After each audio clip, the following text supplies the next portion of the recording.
Hola, esta es una nueva bitácora de Pictopía. El tema de hoy, o de lo que me interesa hablar, tiene que ver con fenómenos paranormales. ¿Existen o no? Yo no creo en ellos. Inicio manifestando que no creo en ellos. Sin embargo, les tengo miedo a estas cosas de existir. Por ejemplo, si yo llego a mi casa, a mi departamento y las cosas se empiezan a mover, yo no creo, pero sí me asustaría mucho. Es algo poco lógico. Si no creo, debería mantener la lógica y decir y pensar, no, esto no se está moviendo, pero les tengo miedo igual. Este es un caso bastante interesante, o por lo menos a mí me gustó. No digo con esto, y hago la advertencia, que yo creo en esto, sino que les quiero comentar porque es bastante entretenido. Y parte con la premisa que inició este video. ¿Existen los fantasmas? Puede que sí, puede que no. No sé qué es un fantasma. Si creemos un fantasma sería almas en pena que no pueden encontrar la paz, como apuntan algunas teorías del más allá. Mueren, vamos a morir. Yo no creo en la existencia del alma, pero vamos a suponer el alma sale del cuerpo y no me imagino que no llega al cielo y ahí anda dando vueltas por aquí, o quizás lo que nosotros imaginamos para poder explicarnos algunas cosas bien interesantes. Hay muchas teorías, algunas que están en contra de estos fenómenos paranormales, que incluyen desde apariciones de supuestos seres incorpóreos, de supuestos seres que no sé qué serán, pero son capaces de atravesar paredes, de aparecer, de flotar y ese tipo de cosas. Hacen ruido, se escuchan pisadas, gritos y pueden dejar algunos mensajes también para indicarnos que quieren contactarse con nosotros o para advertirnos de algo o para que no lo molestemos más. Tabla o hija, quizá, no lo sé. Si me preguntan, sí, yo hice a finales de mi adolescencia, sí hice el juego de una tabla Ouija. Por supuesto que no resultó y me hicieron creer que sí resultó y me dio un ataque de pánico brutal. No un ataque de pánico cuando uno puede respirar, sino que me asusté demasiado. Y al final todo fue una broma. Estaba grabado en un cassette, no en video, en un cassette de audio. Y sí, fui bastante idiota porque lo creí. Y no era así, no era. La historia de hoy transcurre en Inglaterra. Hay datos, por supuesto, de porcentajes de quienes creen, de quienes no creen, espíritus quizás. Nuestra historia, que en el reino de Albion me recuerda mucho a The Libertines. Y acá destaca esta historia denominada Rectoría Borley, considerada la casa más encantada de Inglaterra. Esta mansión victoriana sirvió de vivienda para diversos párrocos o rectores de Borley, ya que desde el primer momento además sucedieron hechos inexplicables. Está situada en el condado de Essex. En la actualidad no es posible encontrar terrenos donde se edificó por segunda vez esta, no sé si casa, esta mansión. La iglesia y unas pocas casas quedan en pie y solamente pueden llegar quienes conocen mejor la zona. El origen de esta leyenda, este monasterio o rectoría, para mí un monasterio, fue originalmente habitado por monjes benedictinos. Allí en el siglo XIII cuentan las crónicas, siempre importantes las crónicas, que un monje y una monja se enamoraron y dieron rienda suelta a todas sus urgencias, perro, y ganas de. como es de suponer, era una relación pecaminosa, prohibida por la iglesia. Por lo que la pareja pensó, reflexionó, hablaron y concluyeron que debían irse. Pescaron una carreta y dijeron, ya, vámonos, vámonos, acá no tenemos nada que hacer. Nos van a condenar al fuego eterno del infierno. Pescaron una carreta y se fueron. Y porque la vida siempre es una desgracia, fueron descubiertos. Siglo XIII pensaron, bueno, si han violado nuestros preceptos, deben pagar con la vida tal sacrilegio. Al sujeto lo ahorcaron y ella fue enterrada viva en una pared, como un cuento de Edgar Allan Poe. La enterraron en una pared, no sé si se entiende. Estaban construyendo la pared, la meten a ella y la siguen construyendo. Y el pobre sujeto que manejaba el cochero también fue ahorcado. ¿Qué culpa tenía él? Cómplice. Pasaron los años y no se repitió y no hubo ningún intento de fuga o de relación amorosa o ganas de arrancarse por cualquier razón. 4 siglos después fue adquirido por una familia, cuyo nombre voy a poner acá, y que ocupó estas instalaciones durante 300 años. Un descendiente de esta acaudalada familia, el reverendo Henry Foster Bull, hizo edificar en 1863 una mansión de ladrillo rojo, 2 plantas y 23 habitaciones, en el lugar donde había estado el monasterio. Y es a partir de este momento donde empiezan a ocurrir fenómenos inexplicables, ruidos que parecían venir de otro mundo, imágenes fantasmagóricas. El propio reverendo, que se murió en esa casa, llegó a admitir que la casa podría estar encantada, o más bien dijo que estaba encantada. Durante los 65 años que estuvo esta familia ocupando este lugar, se reconocen que hubo una serie de fenómenos inexplicables, fenómenos paranormales, pero no tanto, no tan brutales, no tan gore, que la familia permaneció en esa construcción, en esa mansión. ¿Para qué vamos a dar los años? En 1929, aunque dije que no iba a dar los años, pero es para contextualizar qué es lo que se estaba viviendo, es muy importante el contexto. ¿Por qué? Porque lo que socialmente nos rodea condiciona y condicionará nuestro comportamiento, nuestras modas y nuestros intereses. Por eso que 1929, en un año más viene la depresión, la Gran Depresión y el caos económico. Por eso es importante. Después de estos 300 años, en 1929 un sujeto, Eric Smith, se instaló en esta rectoría, en esta mansión con su familia. Su familia encontró un cráneo humano en un armario y eso desencadenó todo tipo de fuerzas malignas y extraños sucesos como el tintineo de campanillas y timbres que sonaban sin que alguien los tocase. Y el clásico, una sombra de una monja que deambulaba por esa mansión. Y esta señora, no la monja, sino la esposa de Eric Smith, señaló que este ente que andaba paseando con forma de monja la dejó encerrada en su habitación muchas veces y que volaban objetos y estaba sobre la cama y flotaba, me imagino, cuál película del exorcista. Y también mensajes tal como I have blister on my finger. Vamos a cantar por.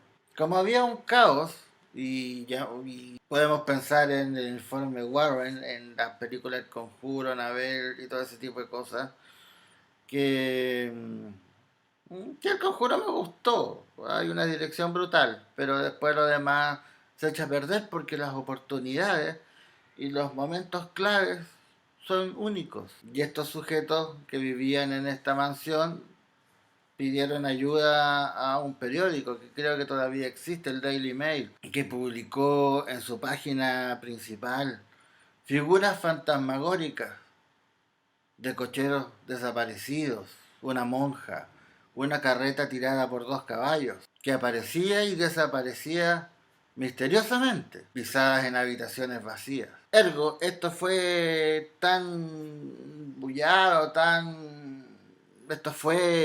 llamó tanto la atención que el país se entusiasmó, Inglaterra, y llamaron a un sujeto, a un psíquico.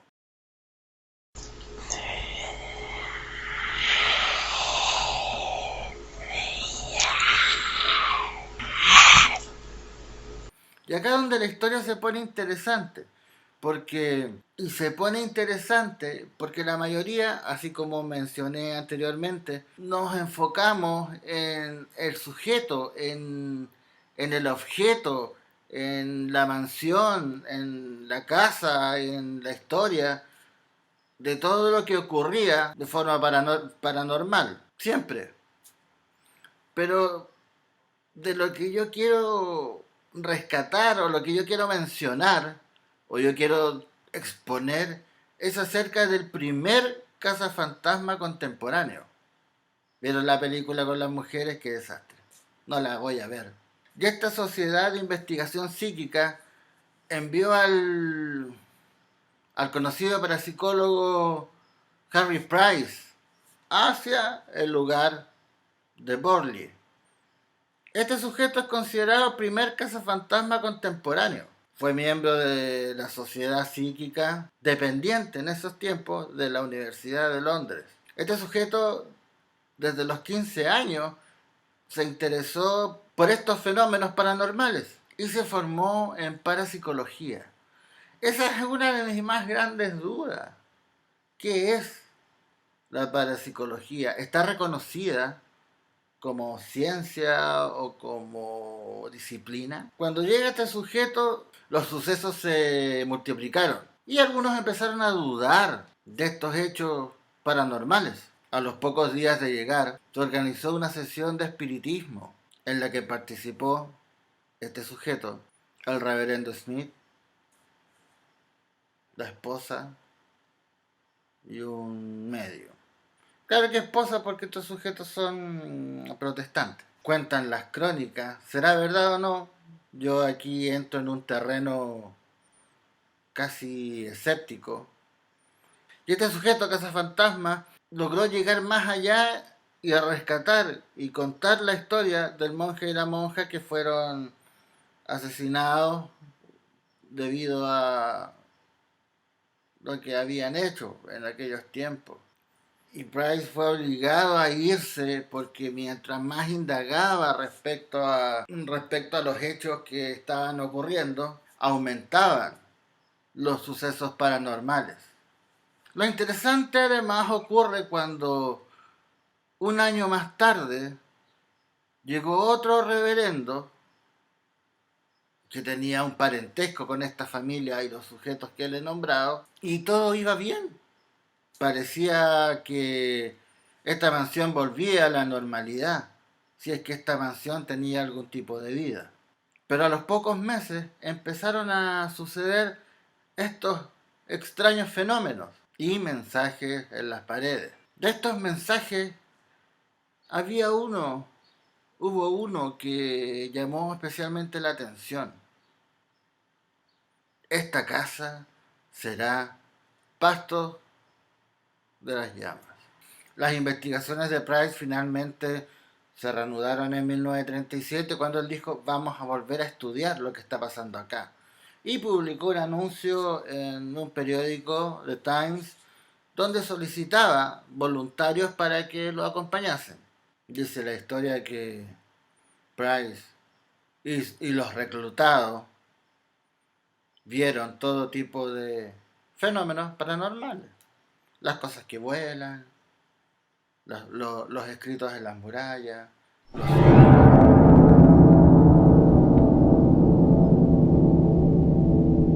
estuvieron un año ahí.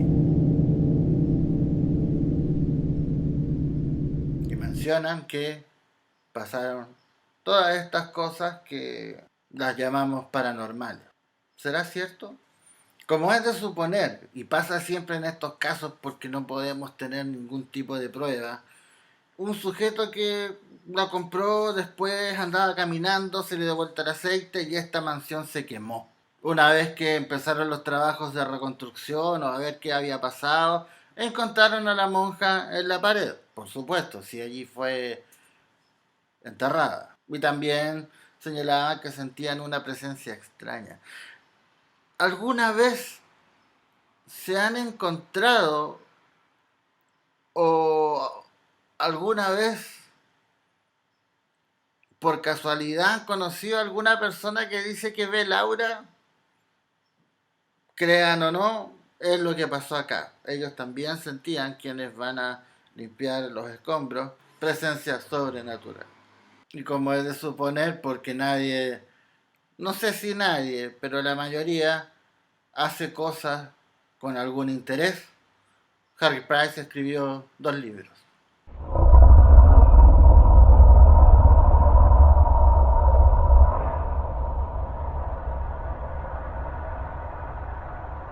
Y como es de suponer, 60 años más tarde, este, esta mansión se convirtió en un objeto de culto y muchas personas van a visitarla, principalmente en una fecha determinada que voy a poner ahí, porque se supone que en esa fecha determinada aparece esta monja y se da algunas vueltas por ahí y luego desaparece, por lo que se transformó en un objeto, como mencionaba, un objeto de culto y curiosidad.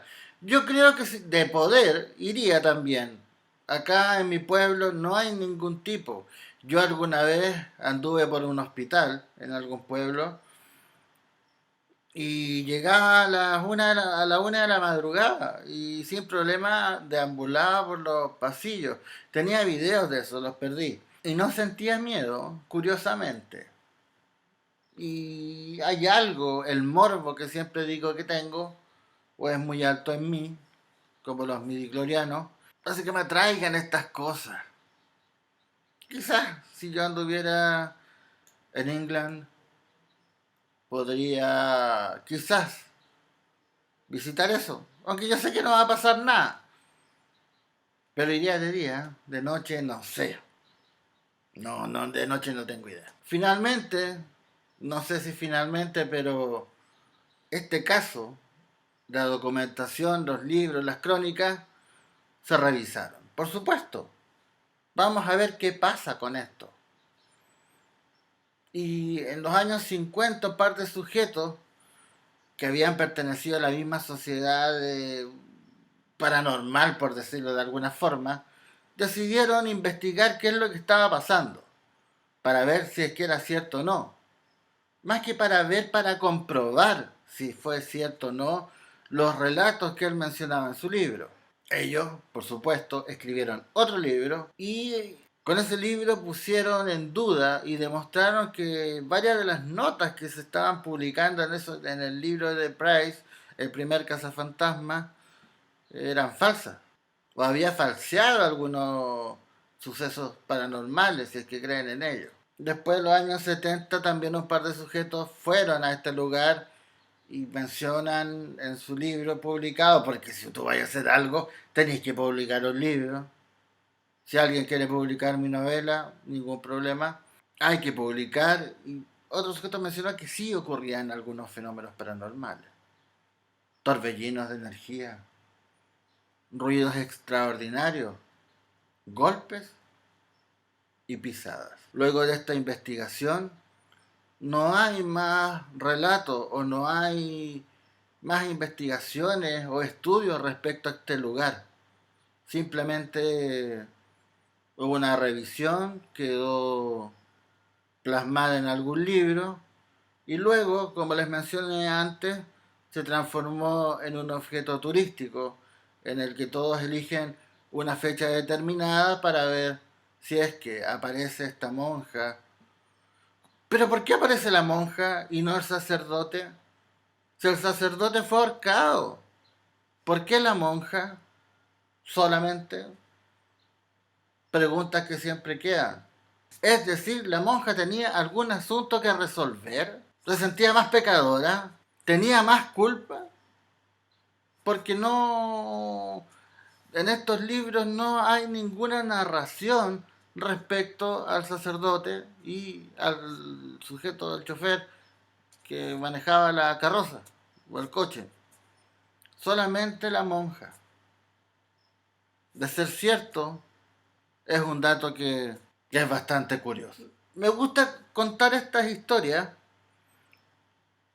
porque, sean ciertas o no, eso dependerá de ustedes. Me gusta contar estas historias porque están escritas.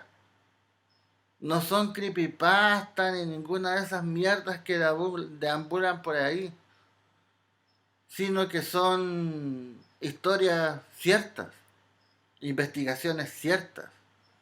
Aunque como todos buscamos entretener, no está de más señalar que hubo una revisión del caso y en el fondo, y en la superficie, no queda más que un sitio turístico. Espero que estén bien.